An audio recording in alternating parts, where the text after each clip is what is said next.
বাবাকে কুপিয়ে হত্যা করা মেয়েটা প্রথম থেকে একটু শৃঙ্খলভাবে চলাফেরা করত। বাবা প্রথমে কিছুটা বাধা দিতেন, কিন্তু মেয়ে মানতে চাইতো না। বাবা আব্দুল সাত্তার ভাবতেন, থাক, মেয়ে তো এখন অনেক বড় হয়েছে, এখন আর কিছু না বলি। এর কিছুদিন পরেই বাবা খেয়াল করেন তার মেয়ে তার আরো দুই বান্ধবীকে তাদের সাভারের ফ্ল্যাট বাসায় সাবলেট থাকার জন্য নিয়ে আসে। আব্দুল সাত্তার প্রথমে কিছু বলেননি, ভেবেছিলেন মেয়ের বান্ধবী হবে, হয়তো বাসায় থাকো, কোনো সমস্যা নেই। আব্দুল সাত্তার তাদের জন্য রুম ছেড়ে দিয়ে নিজে কষ্ট করে ডাইনিং রুমে থাকতেন। মেয়ের বান্ধবীরা ডাইনিং রুমে থাকবেই, এতে মেয়ের মান ইজ্জত নষ্ট হবে, সম্মান নষ্ট হবে। তাই বাবা নিজেই মেয়ের জন্য সেই ডাইনিং রুমে থাকতেন, তার নিজের রুম ছেড়ে দিয়ে। মেয়েটাকে অনেক আদর করতেন, তাই মেয়ের কষ্ট সইতে পারতেন না। তার কিছুদিন পর বাবা লক্ষ্য করেন মেয়ে সহ তার ওই দুই বান্ধবী মিলে নেশায় আক্রান্ত হচ্ছে, উগ্র আচরণ করছে। এটা দেখার পর বাবা অনেক কষ্ট পাইলেন। বাবা মেয়েকে বললেন, এই নেশা তুমি ছেড়ে দাও, এসব আর করিও না। সাথে মেয়ের যে বান্ধবী দুইজন সাবলেট বাসায় থাকে তাদেরকে চলে যেতে বললেন। বাবা বান্ধবীদেরকে বাসা ছেড়ে যেতে বলায় মেয়ে অনেক রাগ হয়ে যায়, কথা কাটাকাটি হয়, এমনকি মেয়ে এক পর্যায়ে বাবার গায়ে হাত তুলতে থাকে। বাবা কি করবেন বুঝতে না পারে এক পর্যায়ে বাবা থানায় গিয়েছিলেন, মেয়ের নামে জিডি করেছিলেন, কিন্তু মেয়ে কোনোভাবেই এর উন্নতি ঘটে না। দিন দিন মেয়ে আরো খারাপ হয়ে যাচ্ছে, আরো উগ্র হয়ে যাচ্ছে। বাবা আব্দুল সাত্তার সীমাহীন কষ্ট নিয়ে ডাইনিং রুমে থেকে দিন পার করতেছেন। এভাবেই আরো কিছুদিন কেটে যায়। বান্ধবীদের সাথে এতটা ঘনিষ্ঠভাবে থাকাটা ধীরে ধীরে সন্দেহ সৃষ্টি করে বাবা আব্দুল সাত্তারের মনে। তিনি এক রাতে মেয়েকে ডাক দিতে গেছিলেন তার রুমের মধ্যে।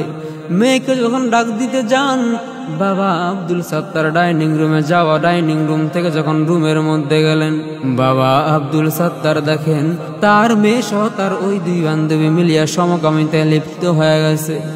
বাবা যখন এই দৃশ্যটা দেখলেন, বাবার চোখ দিয়ে অটোমেটিকলি পানি পড়তে শুরু হয়ে গেল। বাবা আব্দুল সাত্তার অনেক কষ্টবান। এত খারাপ এই মেয়েটা ছেলেদের প্রতি কোনো আকর্ষণ হয় না, আকৃষ্ট হয় না। এই মেয়েটা ছেলে পছন্দ করে না, মেয়ে মিলিয়া সমকামিতায় লিপ্ত হয়ে গেছে। বাবা এত কষ্ট পাইলেন, বাবা মেয়েকে ডাক দিয়া বলে, হে আমার মেয়ে, ইমিডিয়েটলি তোমার যে বান্ধবী আছে ওদেরকে চলে যেতে বলো। বাবা যখন এই কথা বললেন, ওই তার মেয়ে অনেক রাগ হয়ে গেল। বাবা আর তার মধ্যে অনেক কথা কাটাকাটি হইল। বাবা এক পর্যায়ে তার আশেপাশের বন্ধু বান্ধবদেরকে জিজ্ঞেস করলেন, হেল্প চাইলেন। তার আশেপাশে যে বন্ধু বান্ধব কেউ তার হেল্প করলো না, কেউ তার সহযোগিতা করলো না। অন্যদিকে মেয়ে বুঝতে পারলো তার সমকামিতা এবং তার নেশাক্রান্ত হওয়াটা তার বাবা সইতে পারেন নাই, এবং ভবিষ্যতে তার বাবা তার বাধা হয়ে দাঁড়াবে। এই কথা যখন মেয়ে জানলো, মেয়েটা প্ল্যানিং করতে শুরু করলো। মেয়েটা তার বান্ধবীদের সাথে প্ল্যানিং করিয়া মেয়েটা সেই প্ল্যানিং মোতাবেক রাত্রেবেলা বাবাকে ঘুমের ওষুধ খাওয়াইয়া, রাত যখন গভীর হয়ে যায়, ভোর যখন 4টা বেজে যায়, বাবা ঘুমের ওষুধ খাওয়ার পর অজ্ঞান হয়ে পড়েন। মেয়েটা ছুরি দিয়া বাবার বিভিন্ন স্থানে কুপায়া বাবারে হত্যা করে দুনিয়া থেকে বিদায় করে দেয়।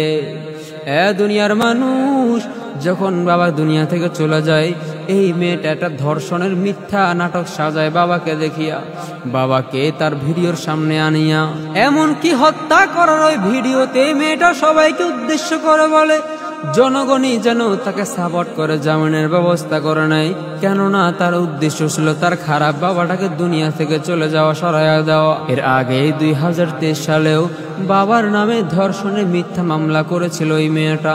আদালত উপযুক্ত কোনো প্রমাণ না পেয়ে বাবাকে জামিনে ছেড়ে দিয়েছিলেন। দুনিয়ার মানুষ, বাবা আব্দুল সাত্তার চাইলেন তার মেয়েটা একটু ভালো হয়ে যেন চলাফেরা করে, এই ধরনের অস্বাভাবিক আচরণ যেন সেই মেয়েটা না করে, খারাপ মেয়েদের সাথে যেন না চলাফেরা করে। কিন্তু এটাই তাল কাল হয়ে দাঁড়ালো বাবা আব্দুল সাত্তারের। নিজের আদরের মেয়ে তাকে দুনিয়া থেকে সরাইয়া দেয়। দুনিয়ার মানুষ, এর থেকে আমাদের শিক্ষা নেওয়া উচিত। আমাদের সন্তান কি করে না করে ছোট থেকে আমাদের সন্তানদেরকে আমাদের হুঁশিয়ার করে দেওয়া উচিত, সাবধান করে দেওয়া উচিত। আল্লাহ তাআলা আমাদের সবাইকে বুঝার তৌফিক দান করুক। আমাদের সকলের মেয়ে কিংবা ছেলে আমাদের নজরের বাহিরে যেন না যায়, সবাই খেয়াল রাখবেন। আল্লাহ তাআলা আমাদের বুঝার তৌফিক দান করুক। সবাই বলি আমিন।